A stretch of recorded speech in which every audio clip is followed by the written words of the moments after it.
Well. Happy friggin' Saturday, you weekend warriors. The chat is going. People are piling in, so we're going to go ahead and start saying hi. We'll be live here in just a moment. What's up, Henry G? Marco! Charles Wooden, what's up, man? Welcome into Ground Fog. We got Cat Scratch. Joe! I'm fired up. Let's see. Stonewall, Blind Woo Fury, my man TC Blade. What's good, TC? Jeremy Nidro, Vavelski in the house. Come on, Top Dog. There we go. There's Top Dog. What's up, Bradford Mitchell? Welcome into Knife Mom. We've got Robert Jones. Good to see you, Robert Jones. Eric Johnson. Ed B. What's up, Ed B? Hold on. John Blackman. Good to see you, man. Jim Miller. We got the legends in the house tonight. I'm here for it. Ranger Up Coffee. Good to see you. Eric Johnson. Jim Cox. Hold on. We're scrolling. I give up. We'll finish this in a second. We got to go ahead and get this on the road. It's time to get this show on the road.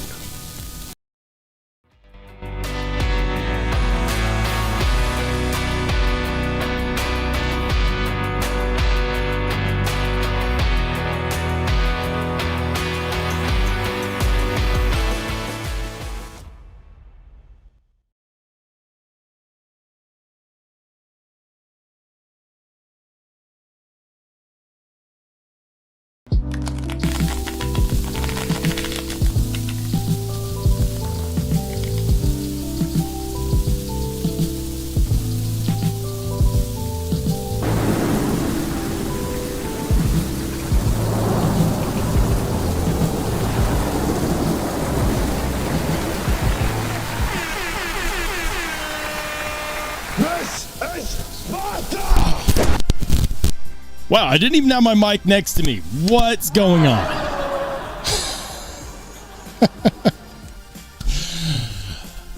From coast to coast, from sea to shining sea, it's 8 p.m. Mountain Standard Time. So you know what that means? It means Spartan kick that like button. This is Sparta! Let the algorithm know that we're here, baby. We're live. And I'm happy that you guys are joining me tonight. It's been a week, and I know I say that every week, but it's true. Like my days are full. I don't know about you guys, but my days are full. So I get to the weekend and I'm in awe of all the things that I have to do, knowing full well that half of them are not getting done. Yeah. Good time. What have I been up to? So glad you asked. Let's see. Most recent content released. If you wanted to know my thoughts, my full thoughts, my review of the McNeese Dixon is live. The knife that I said I would not buy because I don't like the deployment hole. Well, I mean, we see how well that worked out. Watch it. If you haven't seen it, go watch it. I mean, after the live stream, obviously. What have I been up to aside from channel stuff? Oh, man. Finally got an actual diagnosis of ADHD. Yeah. It is what it is. Initially, I was just joking. But the doctors weren't laughing. So it's, yeah. If you want to know, like, sometimes I feel like channels only go skin deep, but I'll let you guys know, like, I started medications this week. Eye-opening. Very eye-opening. Do I feel like a whole new man? Kind of. It's been a very sobering week. I'll put it to you like that. Oversharing aside. New content out on that. I've got review content coming very soon. On a lot of different knives, actually. I'm going to let you guys know right now. I want to give you a heads up because these are selling out fast, and I know why. because I've had this for the last handful of days, and I gotta say, this knife right here is fantastic. Listen, this is the Malsect 808D. We're talking S90V. We're talking contoured and sculpted titanium. We're talking crisp action. We're talking Malsect took all of that feedback that I gave them, that other channels gave them, and he did something really good with it. You know, earlier this, I almost said earlier this year. It's a couple months ago or a month ago, I reviewed the Malsect Shuttle, which is another new release from them, and it was evident that they took that feedback and did something great with it. They let me know because they're like, hey, like, you know, we're not trying to rush you on your content, but the 808D is the 808D is selling out, and you know, like, I don't really care if I get affiliate commissions off of this or not, guys. I'll say this: for $150, S90V contoured and sculpted titanium. It's a frame lock 3D milled titanium pocket clip. Nice backspacer there. They didn't put the lanyard hole in the way of the scales. It's not a big knife, but check this out. The way that it's laid out, I've got room to spare, baby. So for those of you that just look at spec sheets online and say, that's too small. I mean, listen, I can't account for everyone's dinner plate sized hands. I can't. But I can tell you this, it fits. If a pair of 3 fits in your hand, this will fit in your hand. It's all about how they utilize that space. Like, yeah, it's a smaller knife, but getting a full grip on a smaller knife means that for basic cutting tasks, for most people's regular cutting tasks, it's going to be enough. And I'm letting you guys know right now because I do have a discount code that should be live. It's RSB10, or at least that's what I told them to set it as. And it should be either 10 or 15% off. Without a discount code, this is $150. With a discount code, take at least $15 off. We're talking $135 for this. That's a freaking steal and a half. And I wanted to talk to you guys about it before I went on with the live stream, because unless they're just trying to get me to release content sooner, these are, the supply for these are dwindling. I'm not the only channel that they sent discount codes to or review units to. $135 after a discount code is phenomenal for what this is. Malsect did a really good job. So, if you like the look of it and you can't wait for my review, you've been told. And on that bombshell, we're going to keep it rocking and rolling. Hold on. I'm so far behind. Hey, the Ponds. We got the Ponds. He's been a channel member for 15 months. 15 months. Thank you, man. Thank you so much for riding with the channel for 15 months. That kind of support definitely means a lot. Welcome into Tiffany. Good to see you, Tiff. We got Retro Ryan in the house. What's up, man? David, what's up? Hold on. Geek Machinist and Lazy Boy EDC, who's been a Spartan for 14 months. That Dixon of yours for sale?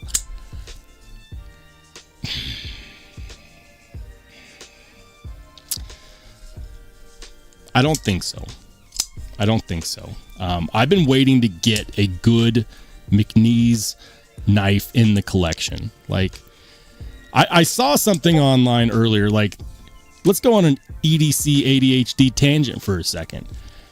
I saw something online from a guy called Lone Star Knife and Tool, or Lone Star Knife. He's on TikTok. He's on Instagram. He recently started a knife store. Really funny content. And he was talking about the difference between consumerism and collecting. And his point was that consumerism is you only get joy out of it once it's brand new, and then it wears off quickly and you have to go buy a new knife. And collecting is you continue to get joy out of your collection as time goes on. And I would say that there's a fair amount of people that don't understand that. And it's okay. Like, you buy what you want with your money for whatever reason you want. Of course.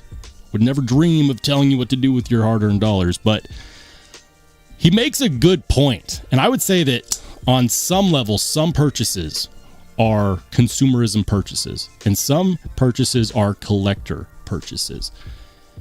And this was a collector purchase. Would I have bought a Dixon if it wasn't a limited edition? Here's the thing. I wanted to get one that was worthy of collection. I didn't want to just buy one and then turn around and sell it. Because I've had consumerism purchases before, and it always feels crappy. Like you pick it up, sharp and shiny, love it, and then you put it down and you don't pick it up again for months.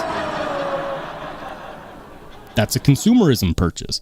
And then there's knives like the one that I carried today, which I continue to get loads of enjoyment out of. Every time I pick this knife up, I freaking love it. I freaking love it. Is the Rockwell hardness where I want it to be for MagnaCut? No. Craig Brown doesn't watch my channel, but if anyone knows him personally, please let him know that he needs to fire whoever he outsources his heat treat to, because we don't want 60 to 61 Rockwell on a folder. That said, after putting my own edge on here, laying it back to about, 17 degrees? I don't remember. I've not had any edge retention issues with regular cutting at 17 degrees on a polished edge. But I still would like it if it was like, 62 to 64. That would have been a bit better.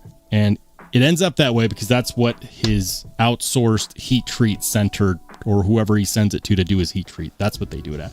My point is that this is definitely a collector piece right here because I continue to get joy out of it all the time.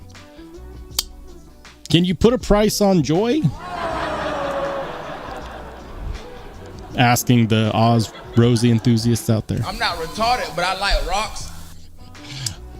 I'm just kidding. I love the Oz Rosie. I do. You guys know how I feel about that. Thank you, Blind Woo. I definitely appreciate the support, my man. Ed says, oh my, that Dix has the most glorious hole. Almost. I still think the hole looks hideous. It looks like an eye. It looks like an Egyptian eye. And for some reason, it's a really good knife. The finish on the blade, fantastic. The hollow grind, the saber hollow grind, perfection. Ergos in hand, they're good. For me, they're good. Some people have issue with the pocket clip. I don't.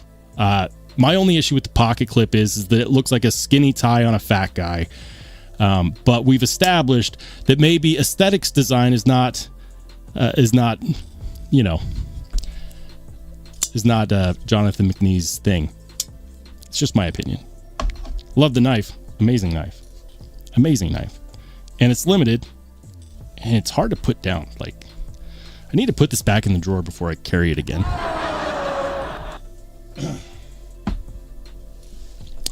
Anyways, the chat jumped, and so I know I missed some shout outs. So if I missed you on the shout out, I'm sorry. For example, Blind Woo Fury, 10 months, Spartan. This is Sparta! Thank you, man. So good to see you tried and true Spartan veterans out here showing support. I appreciate you. All right. I want to make sure. I'm going to jump to the bottom of the chat here. I just want to make sure I haven't missed anything. My man, Bradford Mitchell, coming in hot with the $5 super. Keep the change. Hold on. Keep the change. It's one of my favorite sound effects. Is it corny that I like sound effects? Probably. I don't care. Like, I used to care. I used to get fired up when people would comment on my videos and say things like, your background music is distracting. I don't care. I make the content that I want to make. And sometimes people jive with that. Sometimes they don't. That said, Bradford Mitchell, thank you so much for the $5 super, my man. He says, much like Idaho, the medication is a placebo. This is all just your imagination. Wake up, roll, and smell the habanero. I did, in fact, remember to take my shot of homemade hot sauce. Love it, man. That's why I'm fired up today. Like, everything is just kind of like, and then I take that shot of hot sauce, and it's like I come alive. Thank you for all the support. I definitely appreciate it. All right. Hold on.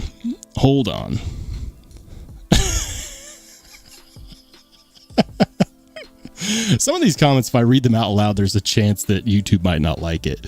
I got to be careful for like the first 5 or 10 minutes of me talking. Let's go. Joe's Garage. He said, I ended up buying the American flag in the breeze on the scales. Nice, man. Congrats. Welcome to Paul Mills. Welcome to Paperclip. Hold on. I can't believe I missed it. Ian Coates.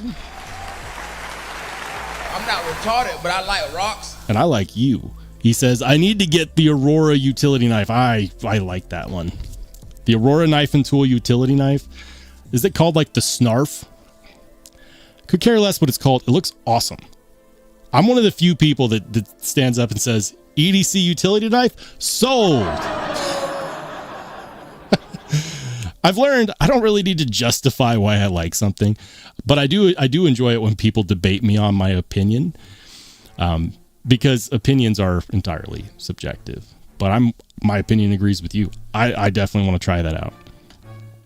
Fred the Lug, what's up, man? Welcome into Brasher Bear.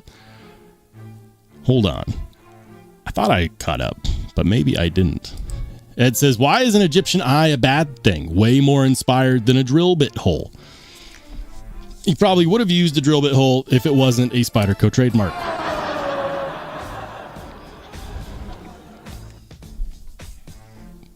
I don't know, man. Like, it feels almost lazy. Almost. But also, I love clip point blades that have a deployment fuller or a hole fuller combo. I've said it many times. It's just my personal preference. Lots of people disagree with me on it. I have these little weird tics of personal preference that many people disagree.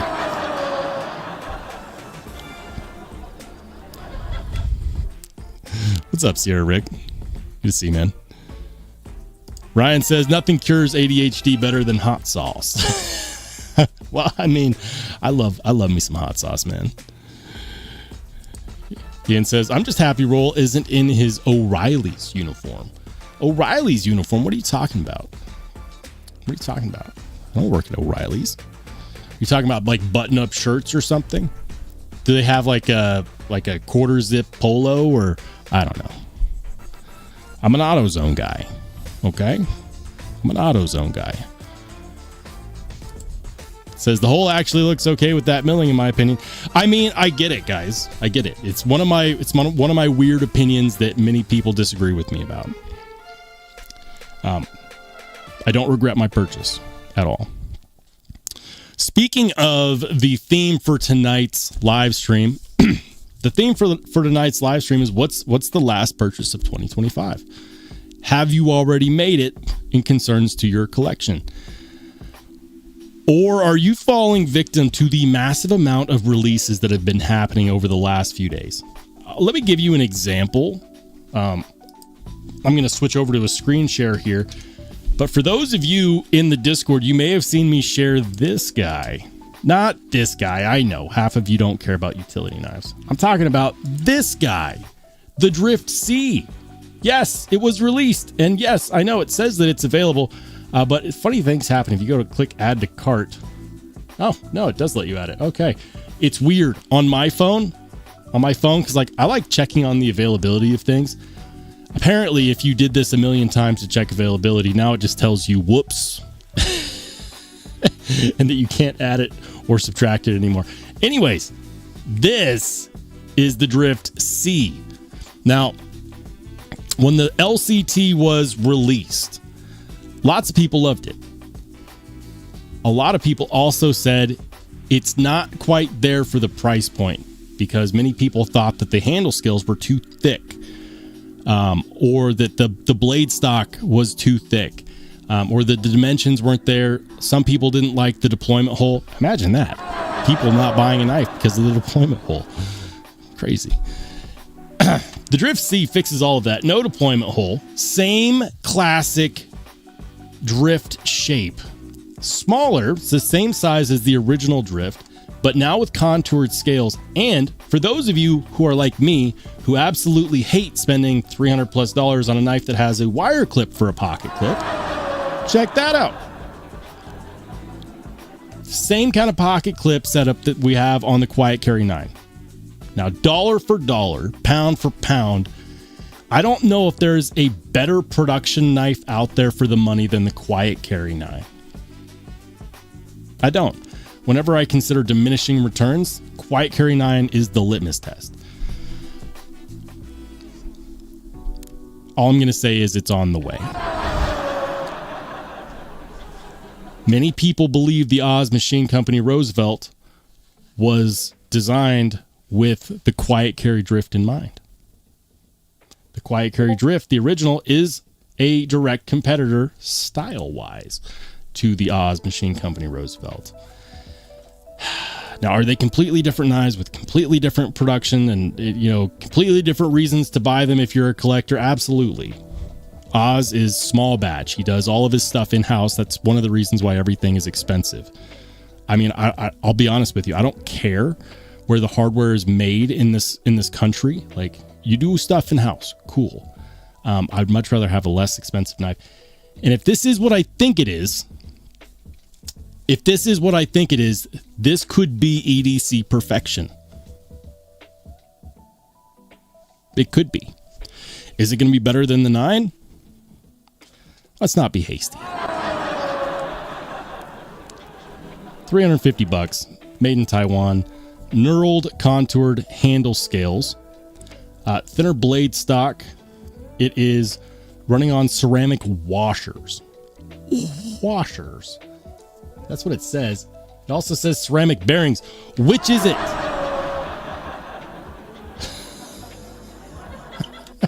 It must be ceramic bearings on ceramic washers.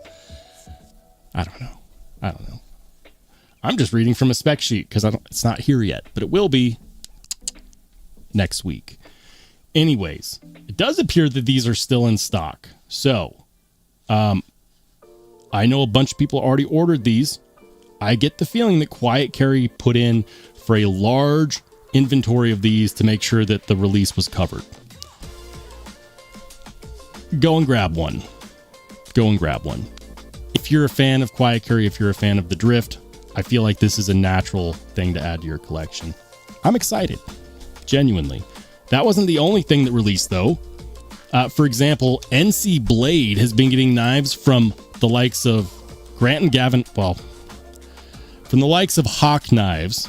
The Hawk Talon is there. They also had Holt Knives. Like, Holt Knives is now... Trust me, they're not cheap. I know that. now they're not showing.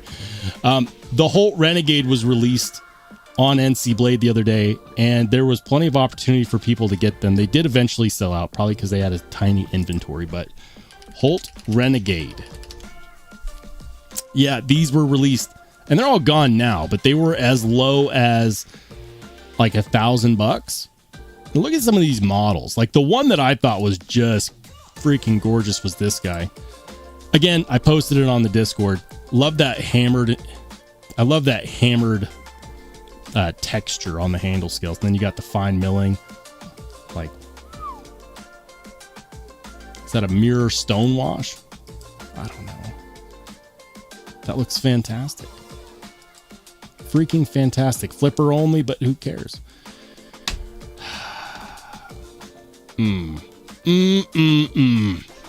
Yeah, I drooled over that. Decided not to get it, obviously.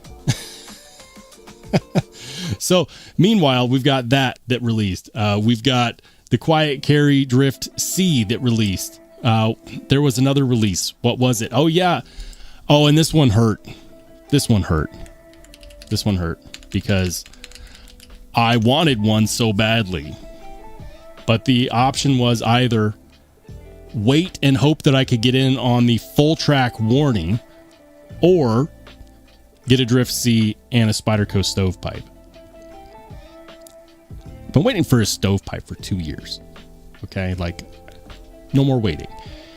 And of course, the Drift C is going to achieve something for me because I've had the LCT on my wish list for a while, but too many people were telling me things that were concerning about the LCT. I doubt the full track warnings are still in stock, but they were long enough where had it been in the budget, it would have been a reality. I think they're gone now. Yeah, full track warnings were available. I want to say that was yesterday. Crazy, man. And it continues. So I laugh at the topic. All of this, I'm going to bring it all back around. All of this is to say, like, the topic is, what's your last knife of 2025? I guarantee you, anyone that actually says that they've already bought it, you're lying. There will be something will pop up, because everything's popping up every single day. Ah, the lies we tell ourselves. Anyway, yeah, it was Sever 7. What's good, dude? He says, just reviewed the Medford Antic, and it's freaking great. Starting to drive, so I can't chat, just sharing. Medford makes really high quality knives. It shouldn't be a shock to anybody. I know a lot of people don't like him because of his political views. He's a guy that's easy to not like. But every knife I've handled that's been made by Medford has been pretty solid. Rick says, Rolls, it's your channel. Do what you like. My opinion. That's what I do. Man. I do what I like. I don't have enough time to spend any time doing something that I don't like when it's a hobby. Top Dog says, not a whole lot of channels can be 15 minutes late and still have an active chat going.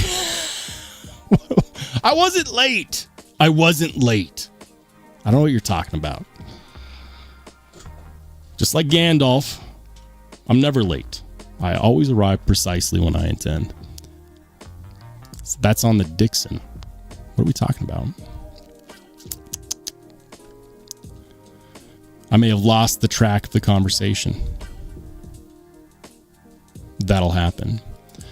Ian says, when it's one deployment method, it's a no, especially at 1,000. From what I hear, people love the Rask, single deployment option.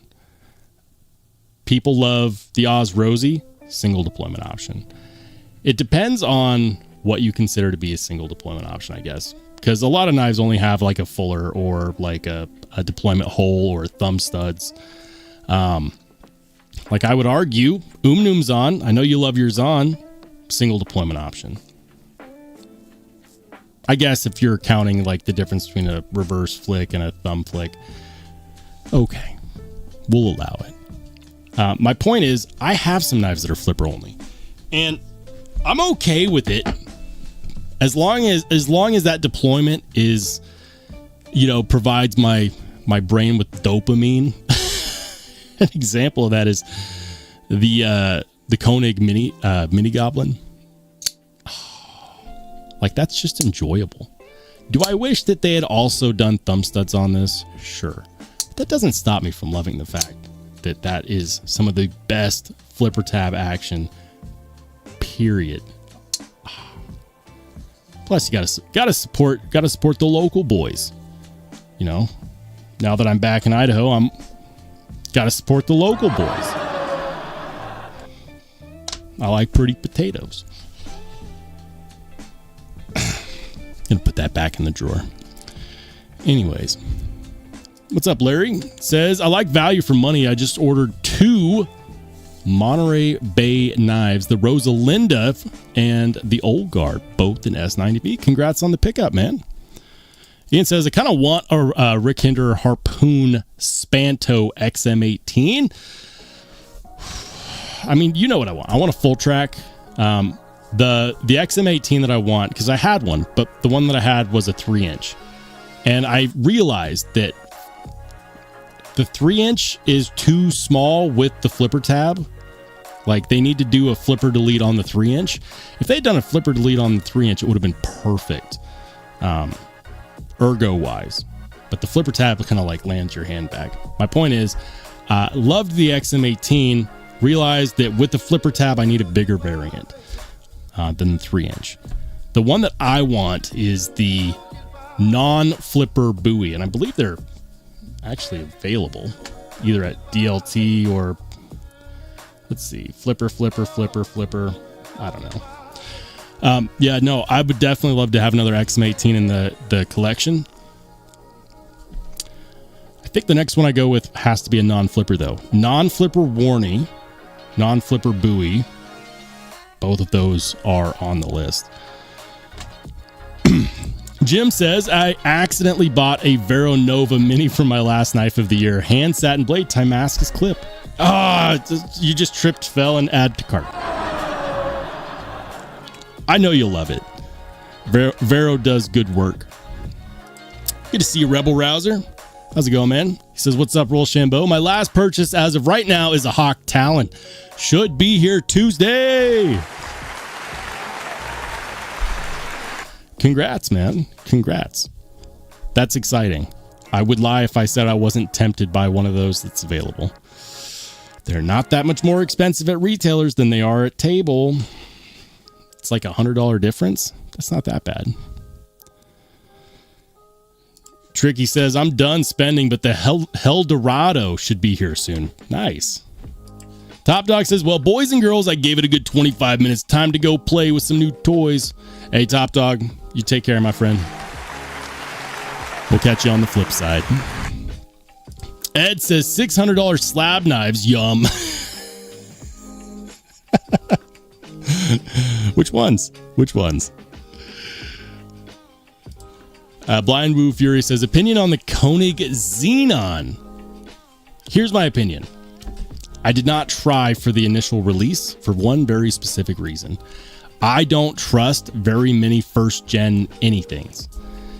I don't. Like, especially when we're talking like collector, enthusiast level, expensive American made knives, because there's always going to be room for improvement. And often the first gen of anything is a prototype used to fund the next generation. So my answer to that is that people who I know and I trust have gone to Blade Show and they've checked out the Xenon, which, by the way, is the same design that they recently released for their Gen 1. And they told me that it's cool, but it's not there yet. That it still very much feels like a prototype. That said, it's hard to give an opinion on something that I haven't physically held and checked out. But I will say that people that I trust have checked it out, and they've told me, wait. I don't know how patient I can be. I don't have patience. I have ADHD.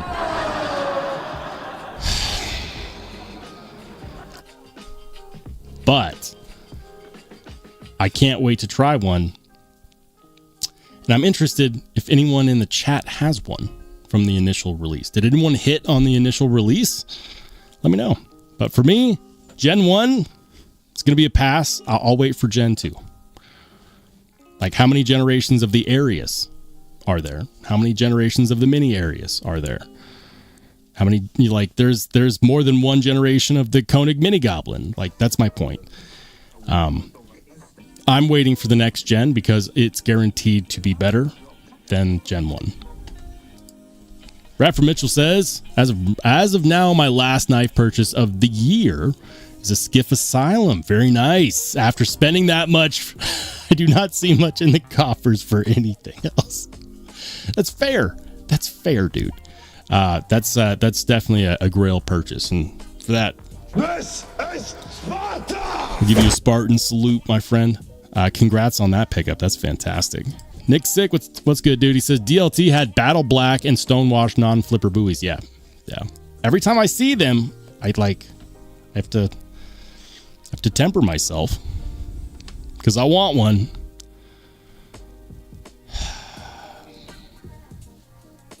Cat Scratch last purchase is an ABT slip American Blade Works slip joint on DLT 12 Days of Christmas. That's what I'm talking about. And there's more days of Christmas ahead on that too.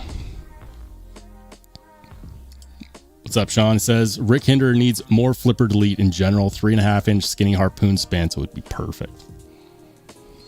Now we're talking. Hey Ryan, he says currently my last knife purchase was a Damasteel Hog House Model T V2 with carbide inlays. That's hot. I want one of those. Skiff Asylum or Koenig Xenon? I mean, I would go with the Skiff Asylum. Like I like supporting the local boys. I've got Chris Reeve. I've got Koenig. But the Skiff Asylum is not a first gen. It's not a first gen. It's not a production knife in prototype form. I am against first gens. You're essentially paying to fund the next generation of knives that will be sold to someone else. That's why I don't like first gens. I ordered Beard Octane. Should be here Monday. Beard Octane. What is that? What is that? Hold on. Knife Mom says, I've seen clip-side Fuller mod on Koenig Mini Goblin. Really? Who does that? I know Paul Mills is in the house. Paul, would you do that? Would you do a clip-side Fuller mod on a Mini Goblin? Are you equipped? What does it cost?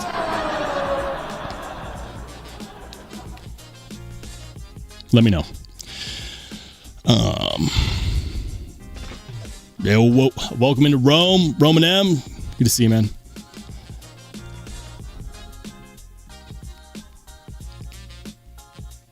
Robert Jones says, I have a Battle Black sheep's foot coming from USA Made Blade. Very nice. Yeah, it's cool seeing your guys' last purchase of the year. That's cool. Joe says that Hinder Artistry series was sweet looking in my opinion, but they were going in the 15-minute late I took to get to the site. Dang. Those are like heavy hitters for Hinderer collectors. It's hard to get in on the their yearly special series. Like last year was what, like the poker cards. Oh, AR Customs does it. Okay. I know they also do like regrinds too, right?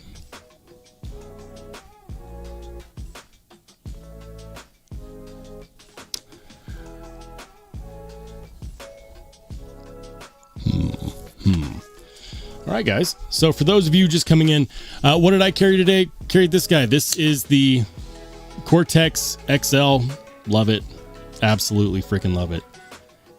Fantastic knife and a collector's piece that continues to give me joy. That's what was in my pocket today.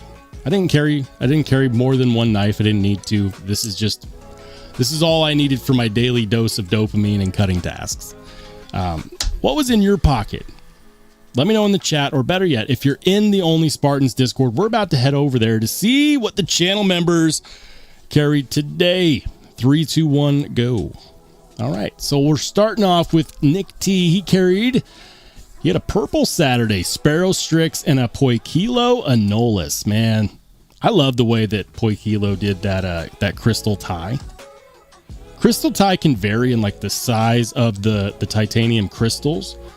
It can vary in the shine of any ano work that's done. There's so many different factors that go into how crystal tie comes out. And you can tell they did a fantastic job because that looks freaking gorgeous. Of course, the Sparrow Strix is always a looker. TC Blades looks like he also carried not a Cortex, FSD. Was that the mini FSD? I think that's the FSD. And then that one, he mentioned it. It was the Spearhead EDC Requiem. And just like sitting on the side, getting absolutely no recognition is the Norseman. I need to get a Norseman. The market for Norsemans on the secondary right now is perfect if you're a buyer. If you're a buyer, it's great. If you're a seller, I'm sorry. Sellers are losing like 50% on their sales in general. Like 50% a table. I've seen a lot of Norsemans going for 50% a table in great condition, like new, with the with the COAs and everything. So now's a good time to be in the market for a Norseman, because it's a very, what do they call that? They call that a bearish market? No, or a bullish market. It's bearish, right? Yeah. For those of you who do stocks, if it's a buyer's market, it's a bearish market, right? I think so. Geek Machinist, solid shots as always. I love the way that he does his framing on these, and he gets everything in focus except for the things that don't need to be in focus. Like there's really nice bokeh in the background, and it does a great job of accentuating the entire photo. I am a hobbyist. By no means do I consider myself a pro, but I do enjoy good photo work. He's got a SOG PowerPoint. I suck at identifying fixed blades. It's true. A Reef fixed blade. Not sure about the watch. G-Shock. Very nice. He's got a Gerber pry bar. Very cool. Like, I wear a watch every day. Not a watch enthusiast. Like, this is my go-to. This is a Aeonic custom automatic watch that I bought like 8 years ago, and it's still going strong. My carry photo, nothing too special there. You guys have seen my Cortex XL. Bradford Mitchell recently picked up a plain tie with blue accents Koenig Mini Goblin. And here's the thing, guys. The Koenig Mini Goblin was a hot commodity when it was harder to get. They became more available. Like, they boosted production on them out of nowhere. Like, after years of drops being limited and people like missing out and whatnot, Koenig's like, all right, we'll do more runs. And they just flooded the market with Mini Goblins. And all of a sudden people are like, it's not that great. I don't actually want it. I don't. It is pretty good. And then Koenig said, all right, cool. We're discontinuing this model now. So they're done making Mini Goblins. What's out there is out there. The good news is there is some availability. But once they're gone, they're gone. And so don't be one of those people that turns your nose up and says, well, it's not sold out, so it must not be that great. No, they're gone. Like, they're not making these anymore. So if you're a collector and you want one, pick one up while you can, because once they're actually sold out everywhere, the secondary market price will be tough. Because on a discontinued mid-tech knife, sellers can ask whatever they want. And somebody will pay it because someone will have FOMO. Anyways, I wouldn't sell my Mini Goblin. I love it to pieces. It's a great knife. That one's cool. And it looks like it matches his collection. Look at that. He's got a full-size Arius, plain with blue accents. He's got the Mini Goblin plain with blue accents. He's got the Mini Arius also plain with blue accents. He's got the set. Now you just got to get a Xenon, Gen 2. Dazed, he's got, what is that? He says it's the Guile. That looks cool, man. I've never seen that knife before. Solid shot too. I like the angle of the shot. That's a really good photo. I can definitely appreciate that. Warrior Guild, he's got the Hinder XM24 Skinny Warning and the Tops Backpacker Bowie. Look at that. It's a solid combo right there. Love it, man. Looks like you're on the job. You're out in the wilderness. I'm here for it. Ed B, ooh, he's got the Chili Colorado knife. How dare you show pictures of food? Unless you're willing to share. I believe, based on the scale of the bowl, that is going to be the Monterey Bay Knives. Is that the Sabertooth or the Wolverine? The difference is just size scale. I'm going to say that's the Sabertooth. That's got to be the Sabertooth, right? It all depends on how big that bowl is. You can't really count on tortillas because tortillas can be small or gigantic, you know, if you're, you know, getting your burrito made at Chipotle. But my point is, it's hard for me to tell without something else that I know for a fact what the size is. I'm guessing that's the saber tooth. Chili Colorado and a knife. Yeah. Big fat help you are, Ed. He's like, here's a knife that could be 2 different sizes. Jim's got the Tempest Pinion, the Microburst, and the Tempest Dust Devil. Very nice. Jim, question for you, because I know you're a big fan of Tempest knives. You know, shout out to Casey. Knives Fast, Tempest Knives. If you don't know, you should know. Shout out to Casey from Knives Fast. He's releasing he's calling it the Tornado. I saw videos of it on Instagram. Looks great. He's going to have a dark mode edition on Blade Binge, and it's looking like camo carbon fiber scales. You know what? Side note, thank you for sharing, Jim, but let me see if I can pull up the Tornado because it should be releasing within the next month, and it looks good. It looks like one of those it's definitely not going to stick around. Let me see if I can find it.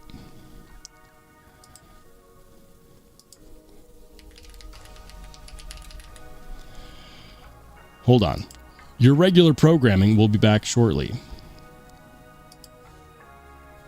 All right.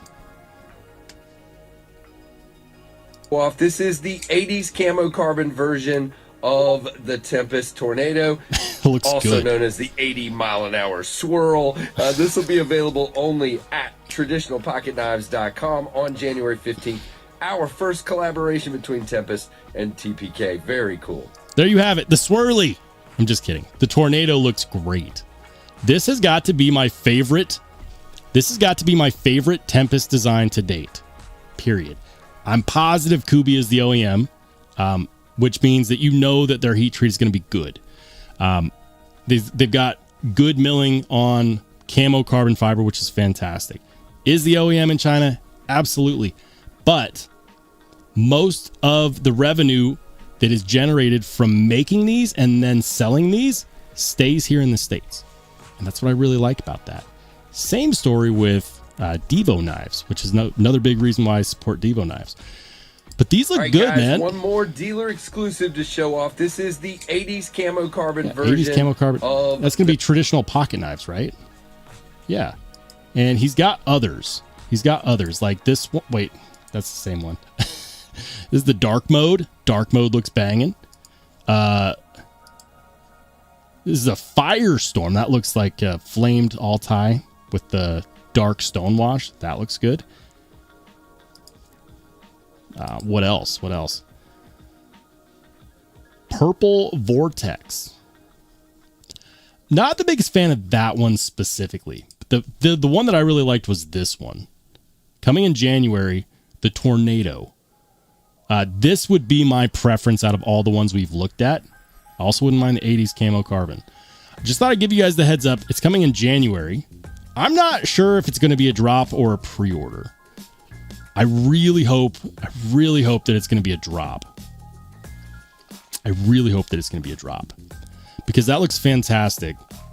And that is easily the best looking design I've seen from Tempest. So I know a little bit of a distraction. Back to our regularly planned programming. Jim, thank you for reminding me that we needed to check that out. I just want to give people the heads up. He's got the Tempest carry going on. Vavelsky. V, what's up, man? He's got the North Mountain Blades BBNM. The Dwayne Dwyer North Mountain Blades BBNM. Love that knife. It's one of my favorite knives that I bought recently. Many people consider this to be a higher quality production than Strider knives. I'm missing stuff in the chat. Hold on. I'm missing stuff in the chat. Let's scroll up just a little bit. What's up, Rusty? Says I got concept Thunderhead in copper carbon fiber and tie designed by Tempest Knives. It tings. So nice. Very cool.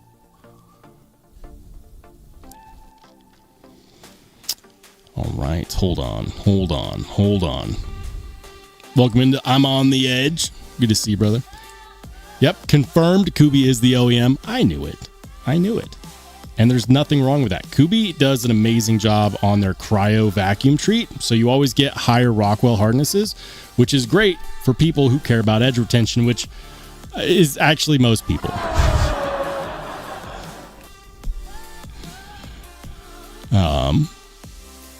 Welcome into Sharp Obsession. Level on up in the house as well.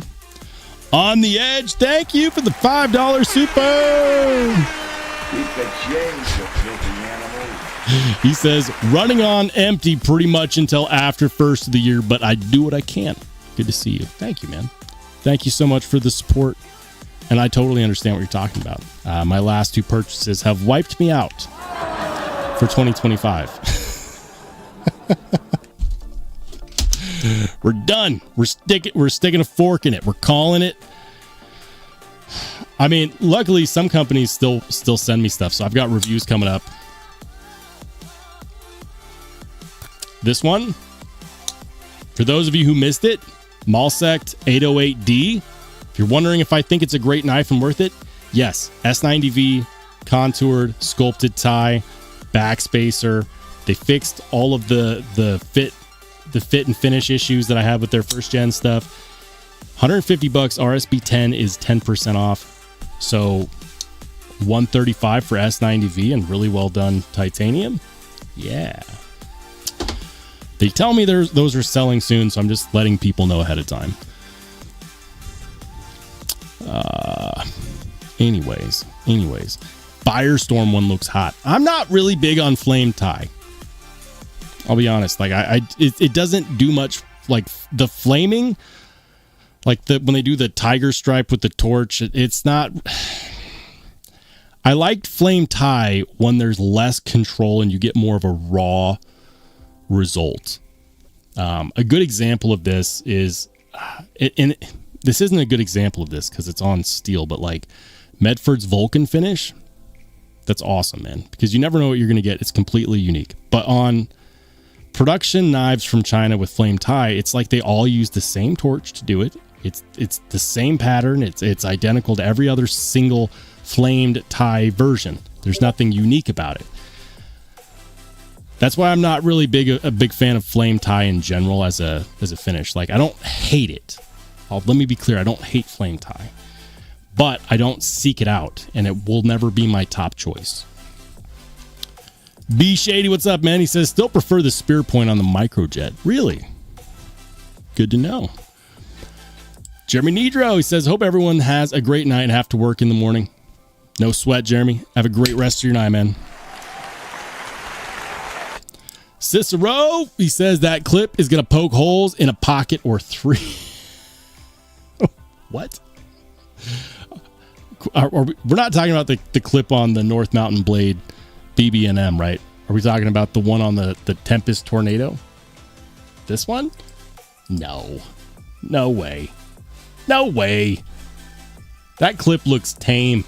It looks like a contoured clip too, which means that it should be comfy. I promise you, ergos, not going to be an issue. Pocket damage is not going to be an issue. It's going to be easy money in the pocket. I'm going to try to get one. Cat Scratch says, I'm not retarded, but I like rocks. I'm not retarded, but I like rocks. With the tenable Fenrir. Looks like the top liner lock version. Yeah, very cool, man. Love me a Fenrir. Greg Shop design from Sparrow Knife Company. John Tagmore's got the S-Tau 2. Ooh. Is it the 2 because it has a new blade shape? Is that what makes it the 2? Looks good, man. See, this is what I'm talking about. I prefer that. I would consider, like, this is not a... That is an acceptable blade hole. You see how there's extra dimension to it and it's not just one solid hole? Like, I'm sure it would be fine. And I'm talking about those people that are like, what do you mean you didn't like the deployment hole on the Dixon? That is visually appealing. That is visually appealing. That's a more visually appealing deployment hole than what we get on the Dixon. I would have loved to have seen something similar-esque to the way that Kunwu did that. Just throwing that out there. Good looking knife though. Aaron D2, he's got the I almost said the corgi. He's got the Raccoon V special edition. That reminds me, I need to carry mine. I love this knife. This was the anniversary knife for Basti this year. Very limited, serialized. It's a shame that they don't make this a regular model in titanium because it's great. If you're a Vosteed enthusiast, and I am, I've spent plenty of my own money on Vosteed knives. That was one of them. Not that specific one. Mine is different. But I did pick one up. Love it, man. Stonewall, he's got a Sage 6. Is that S90V? Is that S90V? Can't tell. Can't tell because of the peel ply. I think it's S30V. Either way, Sage 6, fantastic knife, and a Spyderco smock. Looking good. That's the new generation of smock with the bigger pivot. Very nice. Robert Jones. Ooh. That is a Rob Johnson's. Is that a cedar? Is that a Rob Johnson cedar? Robert Jones? It looks like Rob Johnson's. Tesseract handles. I don't know why I just default. If it looks like a Rob Johnson, I'm going to say it's a cedar. Freaking hot, though. Tommy T. He's got the Lulu, the little Lulu, and the Wazoo Viking Spark neck carry. Solid, man. That's a good looking fixie. With the micarta, looks super comfy in hand. I don't know if I'm a big fan of flathead screws, even on a fixed blade. But aside from having to look at flatheads, that does look nice. Nice classic blade. Really cool. I've been getting more into EDC fixed blades lately. It's definitely a rabbit hole. The Pons, he's got the Heatwave K&N Shades O-Light i3T, the Kaiser Feeweed in DLC and Cerakote fingerprint magnet. Yeah. Very nice though, man. I like how it's not quite a monochrome carry. Or is that considered a monochrome carry? Because it's all black and white. I mean, it's not a single... I give up. It's a stylized matching carry. Jojo, he's got a Shaman in 15V. I'm still kicking myself for not picking one up when I had the chance a while back, because we all know how that turned out. They're not coming back. Frickin' Jojo, that looks great, man. Jim Cox, he's got a Concept. Which one is that? Which one is that? You guys have told me this before, so I don't fault you for not helping me out. That's not the Orlock, is it? It's not Concept Orlock. Dang it! You guys are gonna yell at me in the chat. I know. Orlock. Is it an Orlock? Did I get it right? I'm not retarded, but I like rocks. You got it right. Hot damn. Time to go buy a lottery ticket.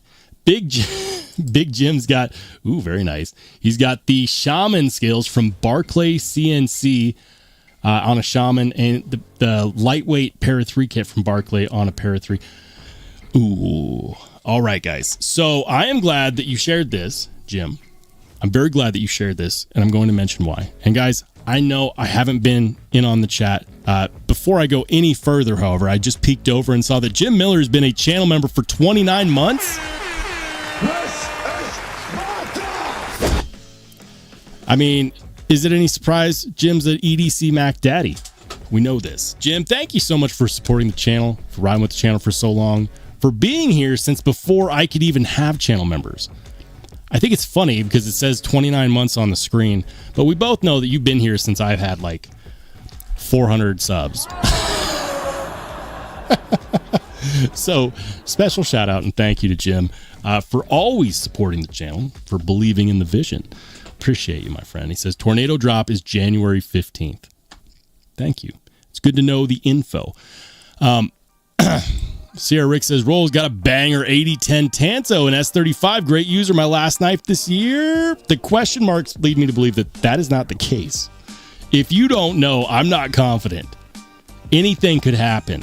Stay off the drops. Or don't.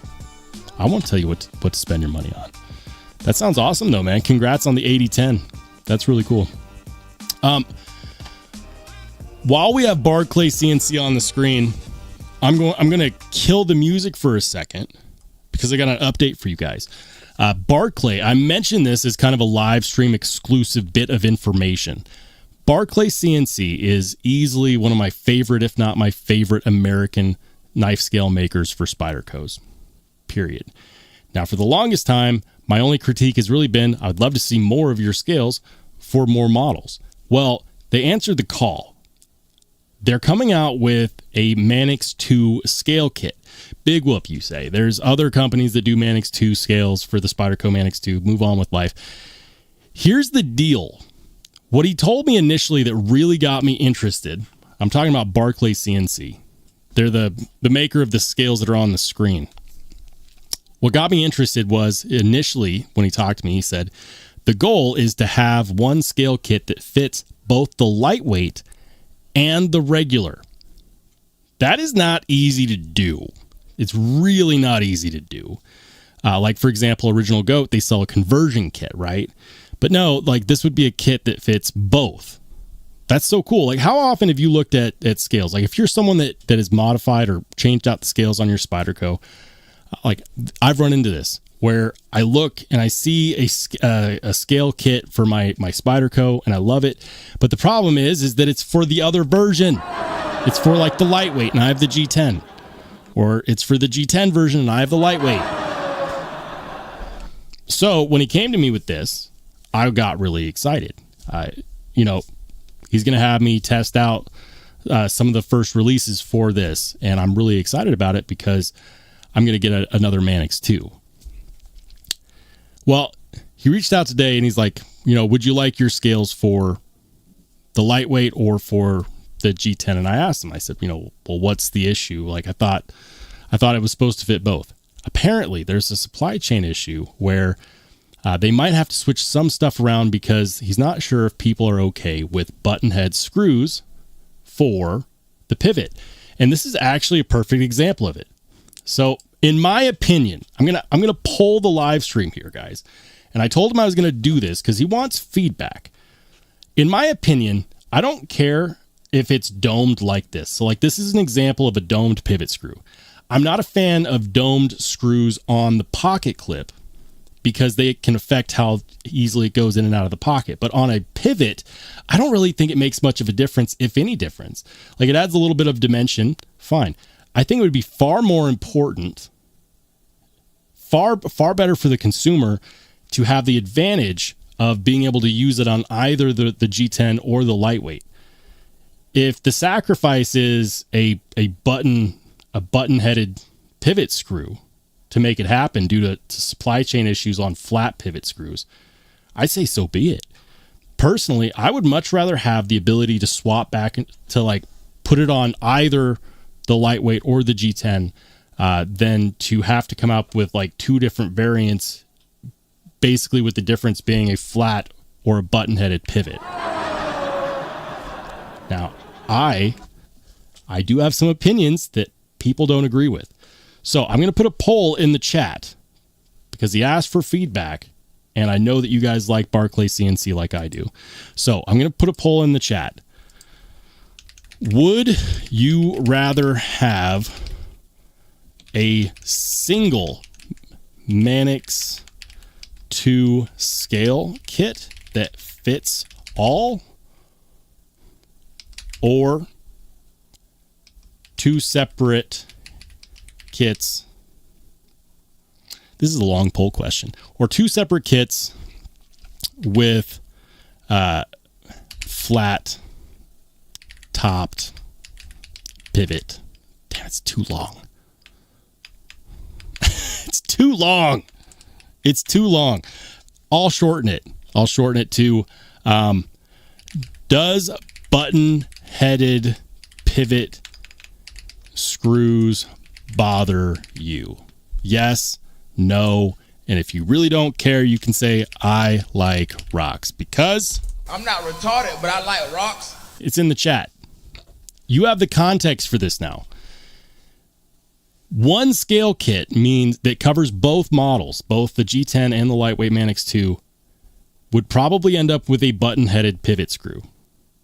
I have that on my Para 3 lightweight with his scales on it. Doesn't bother me at all. I often forget that it's a button-headed pivot screw. I don't think it's an issue. Let me know. Button-headed pivot screws? Is it an issue? I swear, if I like rocks wins, I'm ending the live stream on the spot. I promised him feedback. All right. So far, 19 people have voted, and 21% say yes. 19%, 17% say yes, 30% say no, 54% say I like rocks. I'm not retarded, but I like rocks.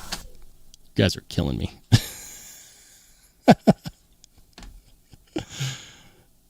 Does a button-headed pivot screw bother you? It doesn't bother me. I'll tell you what, I like the extra dimension. I'll give you an example of this. Here's my Lumia. Remember, it used to have flat. It used to have here's my old pivot from the Lumia. Okay? Flat. Tie connector, flat, boring. Well, it turns out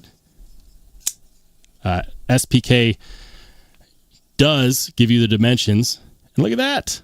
Dimension. No longer a flat pivot. And I got to tell you, doesn't bother me at all. I actually prefer this over the plain Jane flat. Just my thoughts. When I gave him my opinion, I told him it's much more of a game changer to have a scale kit that is universal for both than it is to have two different scale kits with the difference being a pivot. That is my thoughts. Let me know what your thoughts are. Your vote counts. And I will be passing this feedback directly on to Barclay CNC. With that being said, let's get back to it. Hey, shout out to my man Henry G with the $2 super. I'm not retarded, but I like rocks. Thanks, man. He says I like rocks. You're the man. Appreciate it. The Pond says buttonhead sounds like a G-rated insult. Buttonhead. I saw an insult on social media the other day that made me like fall out of my chair. The insult was, you look easy to draw. Like when you're calling someone dumb, you're like, you look easy to draw. You're simple. It killed me. So I'm going to use that. Next time I'm dissing someone, I'm just going to tell them they look easy to draw. Ed says the buttonhead helps with contouring. It doesn't bother me. It doesn't bother me at all.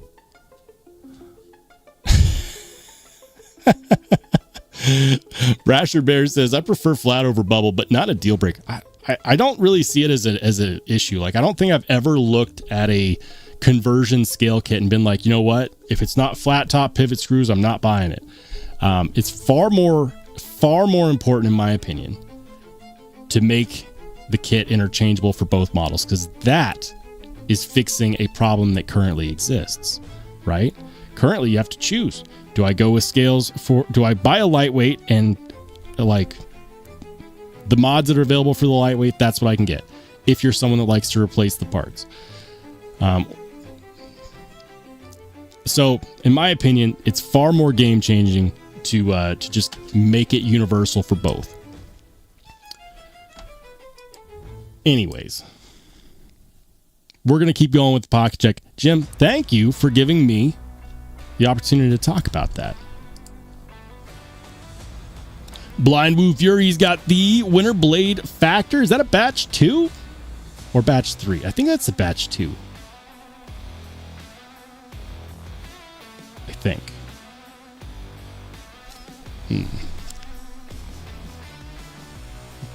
What? Batch 2?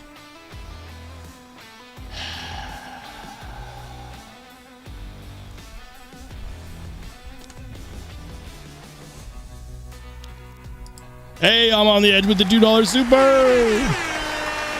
I'm not retarded, but I like Says rock. no, but I don't really care.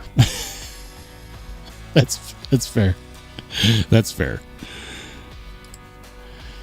BZ says, Roll, I totally think you're right. It also pretty easy to buy new hardware for those who really... I agree. Tie connector exists, and they got dimensions for everybody. What's up, Dang Ross says, I would look for a different solution. One set for both would be sweet, but I like my FTPs, my flat top pivots. I'm not a flat top pivot guy. Like I like dimension. Like, it doesn't bother me. To me, it's a non-issue. Henry G says, angle grinder fixes everything.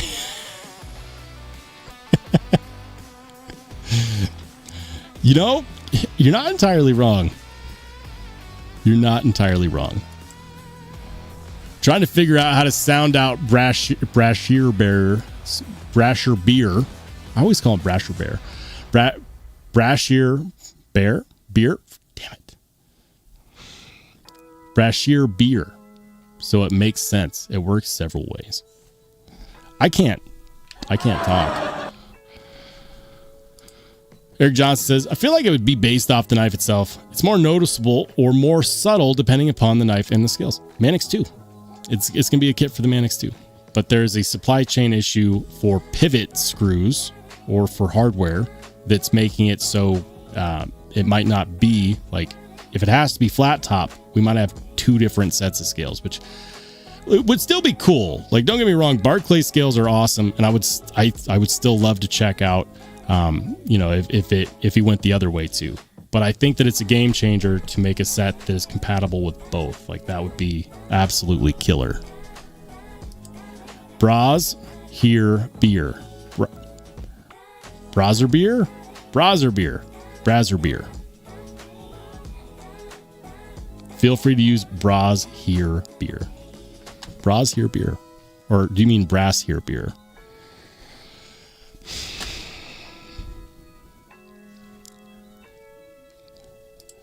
Like, I'm so sad my Manix 2 is great, but it's the old kind that has pins, not screws. Yeah. Oh man, you could still mod it. You just need like a donor knife. Like, a buddy of mine did that, and you have to like break the scales apart with the rivets that instead of screws, which is a bummer because there's S110V Manix 2 lightweights out there that still have the old pins. And I looked at those, I'm like, well, I mean, technically it's a lightweight. Should fit, right?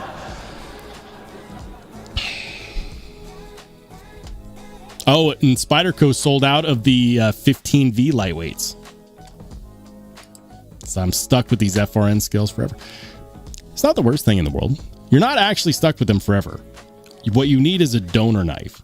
So if you get to a point where you feel like you could double up, or if you get a really good deal.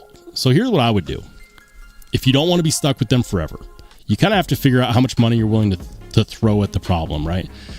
If it was me, I would find a Manix 2, regular Manix 2 on the secondary. And it does not matter about the G10 scales or the blade or whatever. Like, if the blade still you have on yours is the one that you want, get a donor knife from the secondary. Really all you need is like the liners and the chassis, maybe an extra pivot washer. I'm trying to remember, but if you get a donor knife, you can keep the blade steel. Usually, like the donor knife, if it's a used Manix 2, you get a really good deal on it. So you could, in fact, change that. You would have to spend some extra money. Is it worth it? At that point, would you just buy a brand new Manix 2 anyways and call it a day? Maybe.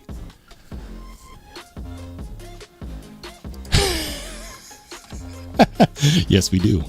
Yes, we do.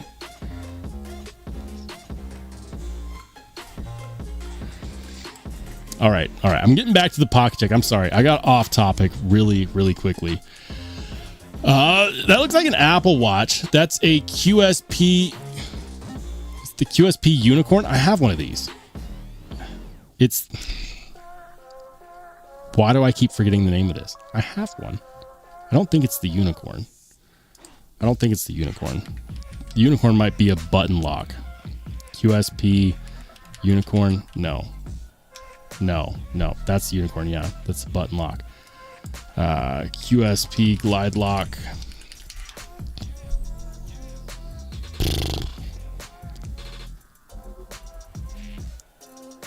Vault. That's what it is. It's the vault. It's the vault. Now I just feel dumb. That is an EMP EDC.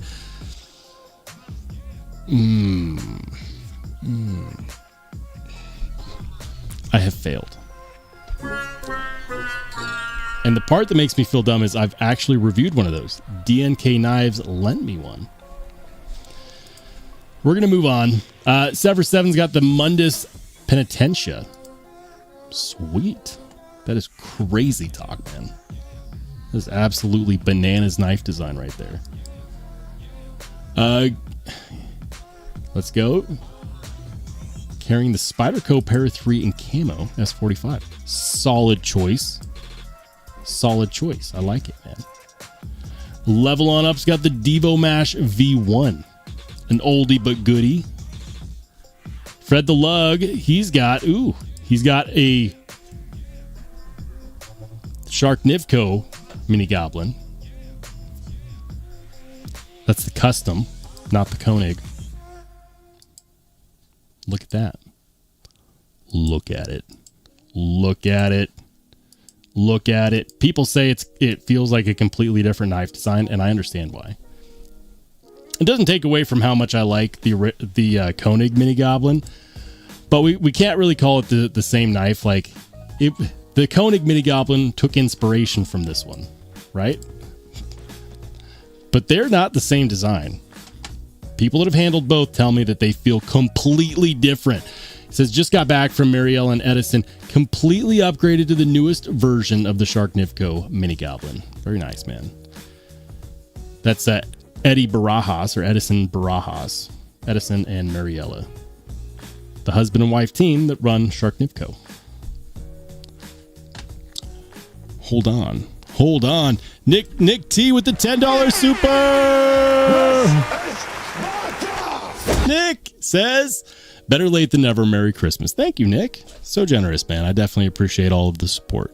Thank you. All right. Man, these pocket checks, they keep going. I love it. Dale Lane, he's got these Spyderco. That's a Capara, right? Capara?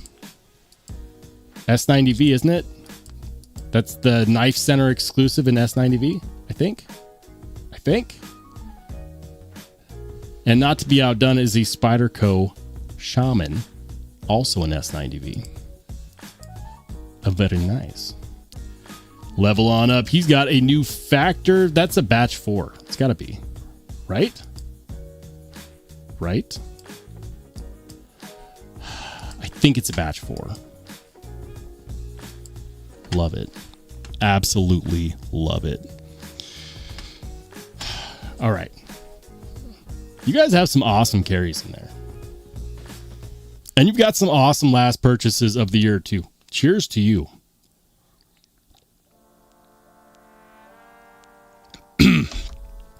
So I asked the chat 13 minutes ago, does button-headed pivot screws bother you?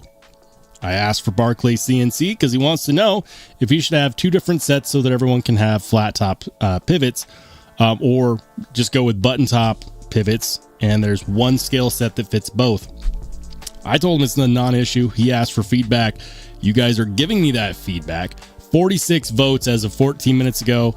And let's see what the people are saying. 26% say yes, that it bothers them. 39% say no, it doesn't bother them. And 35% say... I'm not retarded, but I like rocks.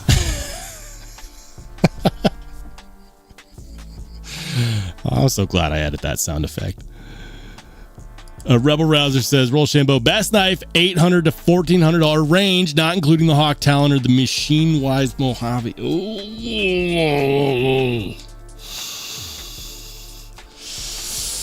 That's tough. That's a toughie. Look. You're kind of putting me on Front Street with this one. The $800 to $1,400 range, not including the Hawk Talon or the Machine Wise Mojave. I mean, I can't pick the Hawk Talon purely because I haven't tried one.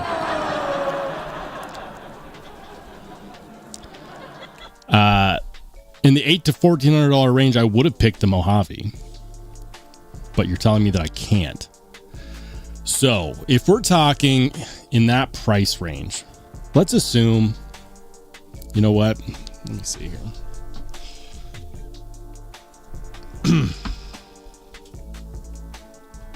I'll tell you what. Where is it? Get over here. $800 to $1,400 range, best knife. Not named Machine Wise Mojave. If we're only talking about knives that I've handled, it's going to come down to two. It would either have to be, I'll answer this on the big screen because I got both of these knives. If you're making me do this, I would pick the Mojave, but if I can't, it would be a dead tie between a Cortex XL,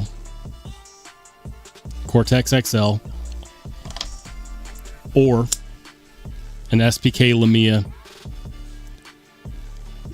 newer gen with the contoured scales.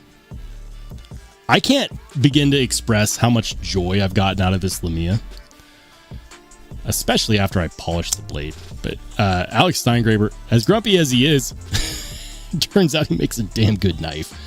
This is an amazing carry.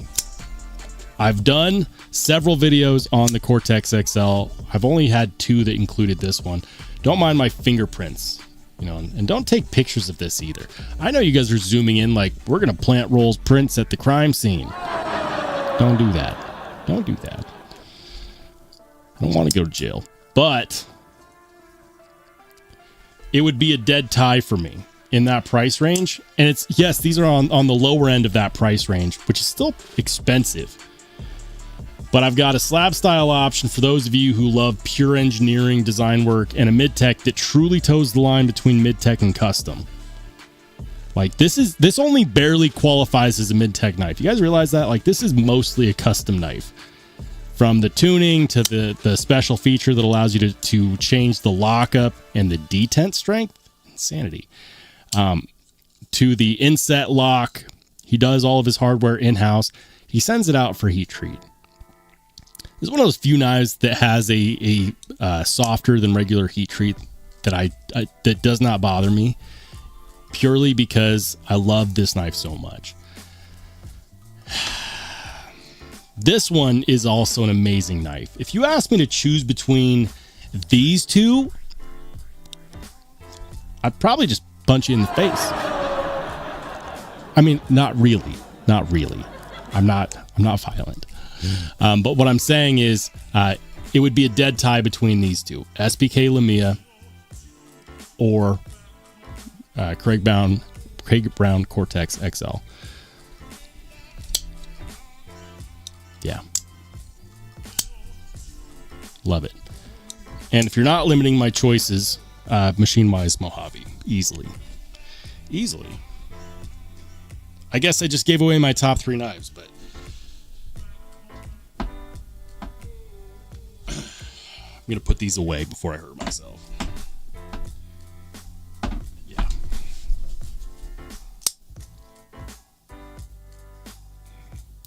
Just buy one of these, dude. Just buy one of these. Seriously. This might be the best knife released this year. And I'll die on that hill. It's going in the pocket tomorrow. He says, I have two Machine Wise Mojaves and absolutely love it. So you already know. If you're looking for one last hurrah to end the year, man, and you don't have one, get in on the SPK Discord and see if you can grab a Lamia there. Also, they sell on Facebook.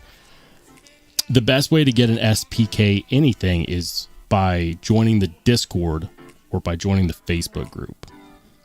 That's the best way. I got mine from someone that's a member of the Discord. But yeah, Cortex XL or SPK Lumia. That would be my pick. Ed says slab over a contoured knife. They're a dead tie. The Lumia is contoured. It's a dead tie. I can't choose. I refuse. You guys already forced my hand on picking my favorite between the Mojave and the Cortex. And to this day, it's still the Mojave. The Mojave is still, in my opinion, at least in my opinion, it edges out the Cortex. Just because it, like, the engineering on here, the machining, the fit and finish, the way this all came together, the way it performs. Yeah.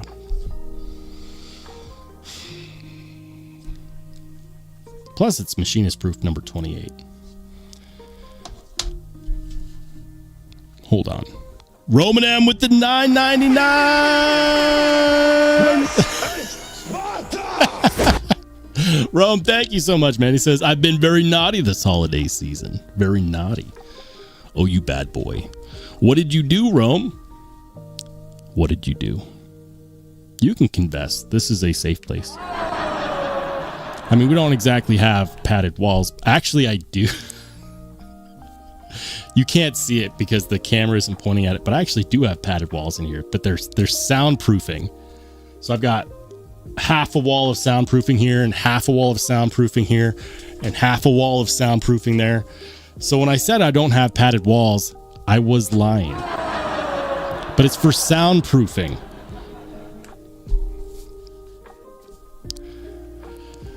Thank you for the $9.99.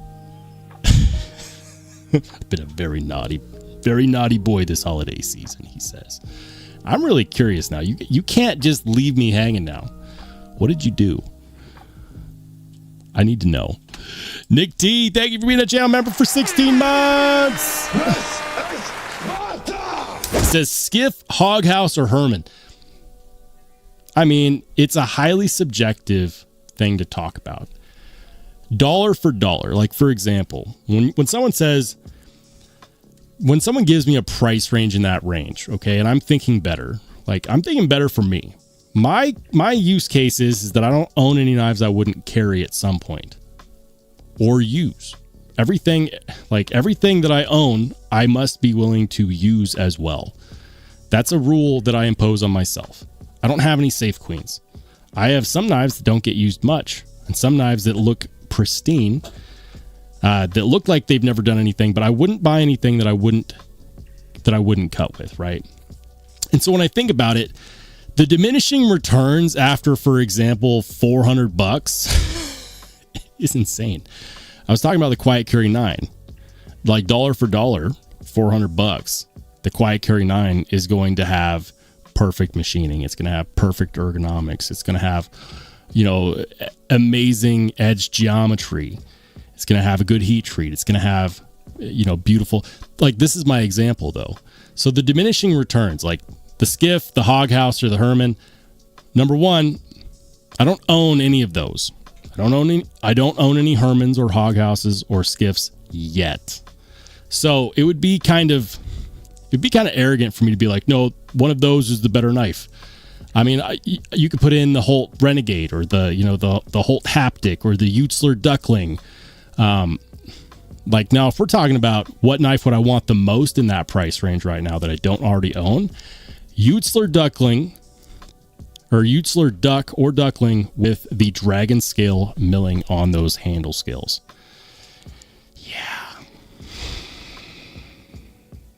Yeah, that would be a good question to answer though. Which knife would you want the most in the $800 to $1,400 price range? Cody Utzler, Duck, Dragon Scale milling. If you know, you know. Not that any of those answers that you just gave me, Nick, are a bad answer. Those are all really, really badass knives. I don't own them. I have bills to pay.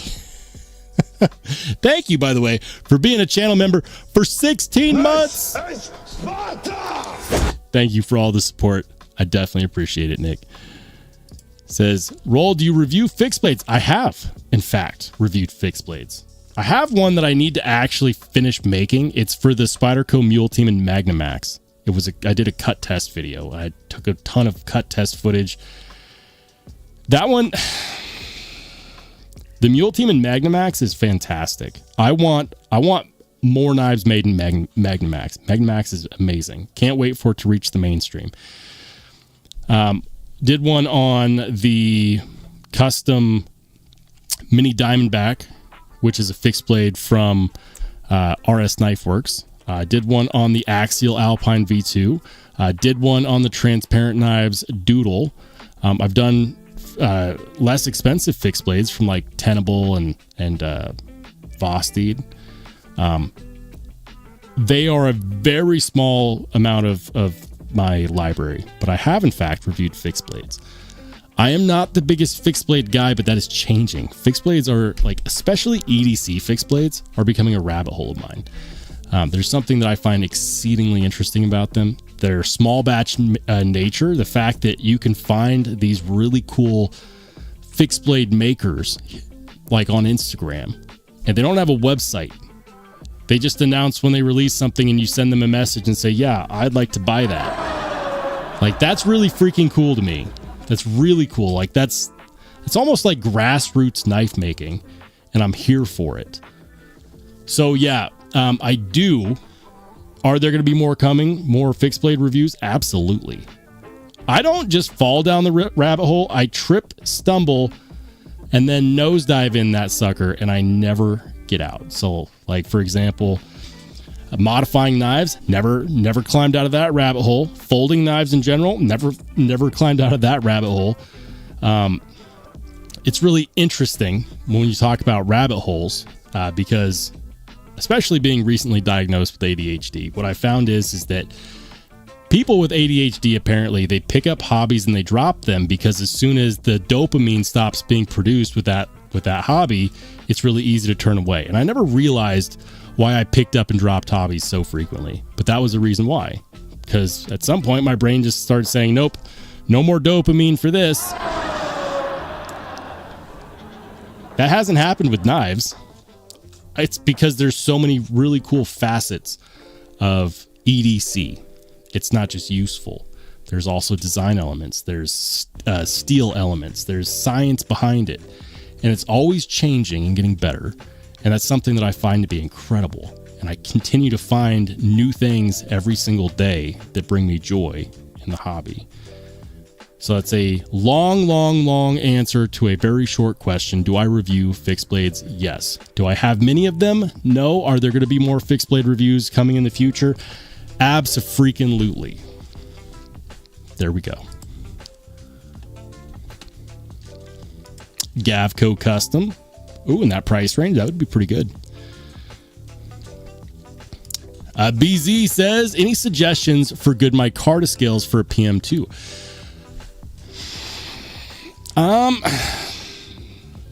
Micarta is not really my jam when it comes to aftermarket scales, but I might still have a recommendation. I believe he has them, and all of his work is amazing. I am, of course, talking about Sharp Dressed Knives. If you know, you know, Sharp Dressed Knives has been in this game for a while. American maker. He makes all of this stuff. He makes all of this stuff himself. He came up with this a long time ago. Like, remember when Spydercos used to be really hard to get the lanyard tube out because they were flared at the top, and so you'd have to almost break your scales to get the lanyard tube out. The guy even made a lanyard cube that helps you take out the lanyard tube without damaging your knife. Like, that's freaking awesome. Have to mention that. I have one. Works very well. Less of an issue these days than it used to be. That being said, you said paramilitary 2, PM2. Let's go. He's got to have some good micarta in here. I have a set of his scales for a PM2, but what I have for his is the dark matter red. And I got to tell you that he has like this polished lacquered finish on these, which is incredible. So this is my experience. I have one set of scales from him, and they're really nice. Really, really nice. Does he have micarta scales? Ooh. Carbon fiber, carbon fiber, carbon fiber. Damn it. He must be out. I swear I've seen micarta scales from him. Oh, that's the military 2. I'm a dummy. Paramilitary 2. Here we go. Dark matter red. Hey, we've got micarta. I'm not retarded, but I like rocks. And to think, I almost gave up early. I would recommend Sharp Dress Knives 100%. 100%. Having experienced the quality of his work, I would vouch for anything he makes. Easily. $63 sold. Now, if you're not sold by this, or maybe you don't like the tone of those natural brown canvas micarta scales, because those are finished by hand. Like, these are custom scales. They're finished by hand. Like, they're true micarta. They're not color fast, which means that they will patina with time. So you get a nice patina finish on. Those are nice. Those are going to be nice. But if you're not sold on those, a company that does really good micarta scales for Spyderco specifically is called Cerberus. Cerberus micarta BM2.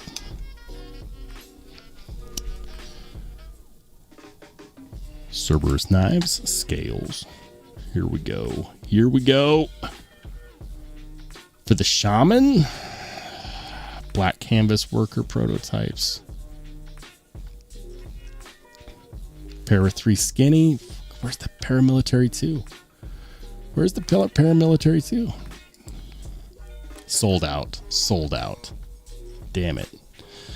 Yeah, this was going to be my other recommendation was Cerberus. Cerberus does a killer job. I've never owned a set, but I've handled them from friends who have. And I know others, I know many people who have bought Cerberus micarta scales. They're tough to beat. They're really tough to beat. That said, highly recommend Sharp Dress Knives.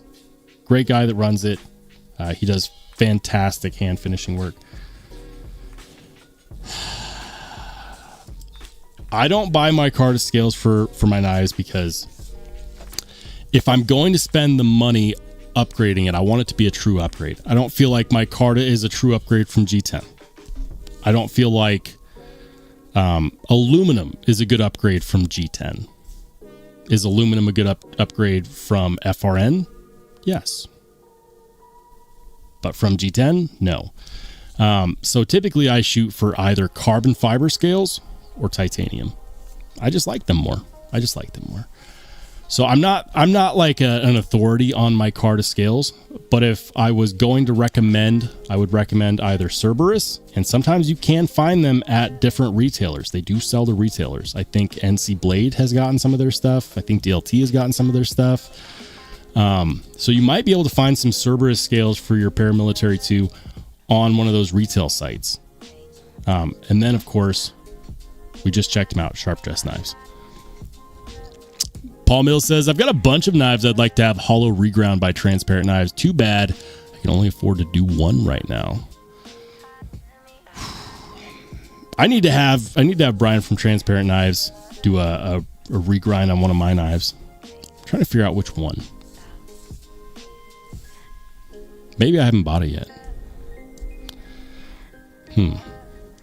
Food for thought. Renee Ramon. What's up, man? Good to see you. He says, haven't responded. I'm driving right now. Don't drive and enter the chat. What are you doing? You better be at a stoplight, young man. Don't crash. Ed says, I always thought Alar was overrated, and that is kind of on him.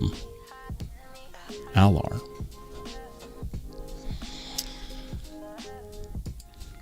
Oh, yeah. Forgot about him. I bought that tube remover ages ago. Thanks for reminding me. Yeah. Sharp Dress Knives. He's a veteran.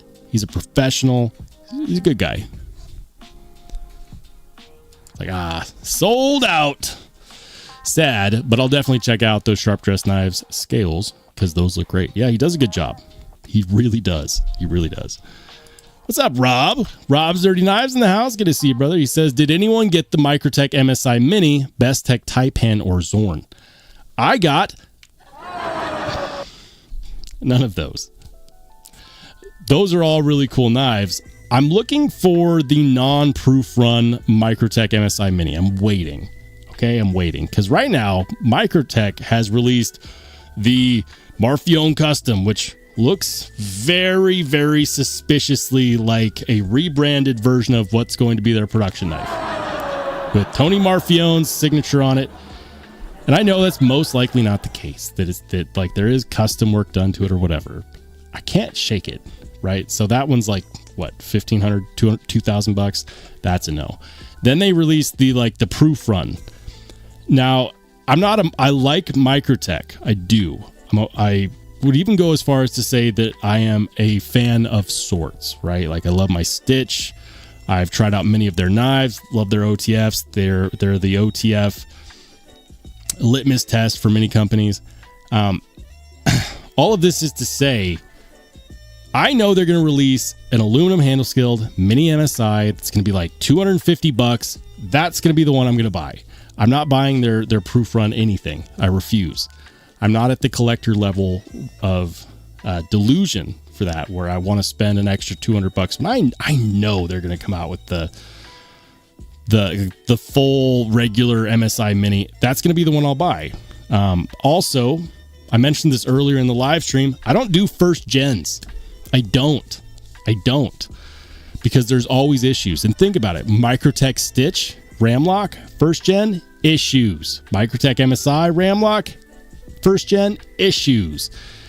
It wasn't until they came out with a second gen, after those issues became mainstream, that they were fixed. So, I'm waiting on the Microtech part. The One Track Minds Zorn looks fantastic.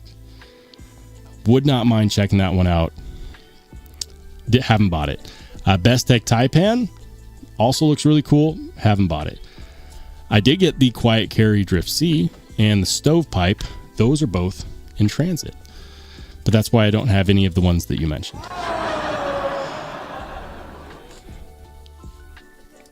Rob says, I did the production proof run on NC Blade for $389 or something like this. It has aluminum scales, so it's not FRN scales. Yeah. No, look, man. It's I know that you are a collector as well. So if it makes sense to you, like, far be it for me to give anyone crap about buying a proof run. Like, this is my my favorite knife of 2025 is, machinist proof Mojave. So I get it. You could say that this is the one time that I bought a Gen 1 and did not regret it, and it was a big gamble. And here's the thing. Gen 1 has no jimping on that flipper tab. I didn't know if that would be something I could live with. It's something that I can live with. But typically, I don't do Gen 1s. And I know that when they release the full regular production mini MSI, they're going to be like $200. Guarantee it. So if you want it for the collector's aspect, totally makes sense. Sharp Obsession says, check out RC Blade Works for some cool micarta scales. Oh yeah, I always forget about RC Blade Works. Let's check them out. RC Blade Works.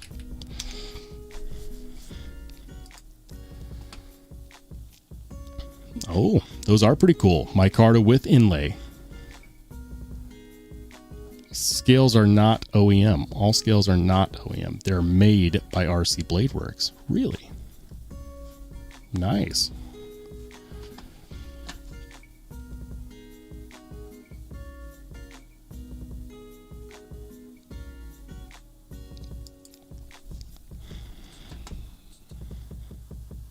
PM2 and Para 3. Here we go. Oh, wow. You can get some extra dimension. Raised inlaid scales. I like that. That's a cool effect. You get some extra wear patina going on between the two different levels, like that extra dimension. That's pretty cool. Does it add some thickness in your pockets? Sure. I wouldn't say it would be enough to affect anything, but That does look cool. I don't think I've ever seen raised inlays like that on micarta. Interesting. I'm still not spending $120 on micarta. Like, some people love it. Micarta is a great material. A lot of hard users really like micarta because when it gets wet in the rain, instead of losing grip, it gains grip. Patina's really well over time. It's a very sturdy material. Totally understand why users like it. I'm not spending $120 on micarta, even though that is really cool. All right. So what about Rip's Garage? That's right, they do. They do micarta. Rip's Garage Tech.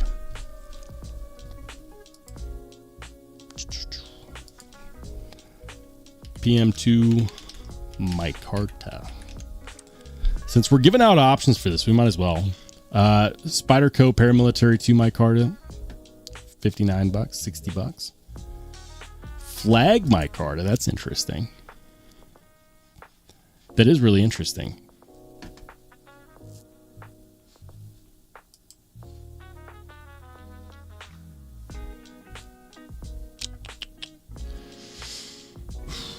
Yeah, they do have some options.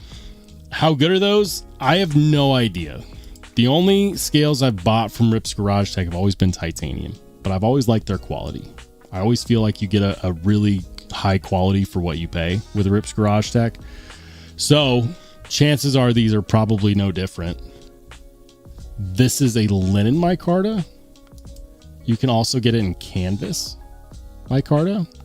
Different colors are available. So they've got lots. Like, they got coarse canvas black. If I was going micarta, I'd probably go for like a coarse micarta, because I'd be thinking more about like long-term use and patina wear over time and wanting that extra grip, you know, if you're using your knife out there in the rain. So with all of that being said, not a bad option either. Not a bad option either.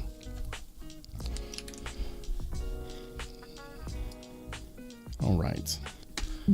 Don't mind me. I'm just sending the results. I'm sending the results.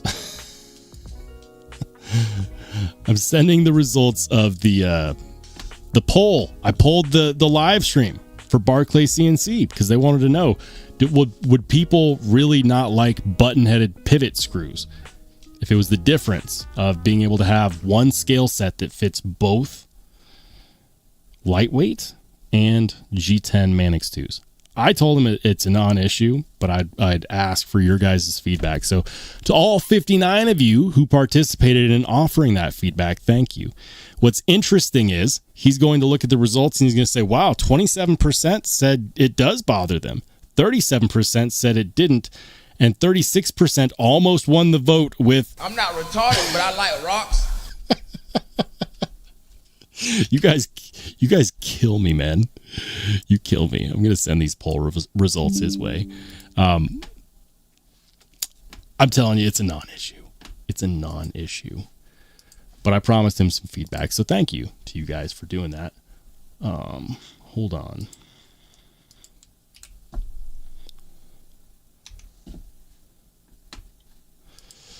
All right.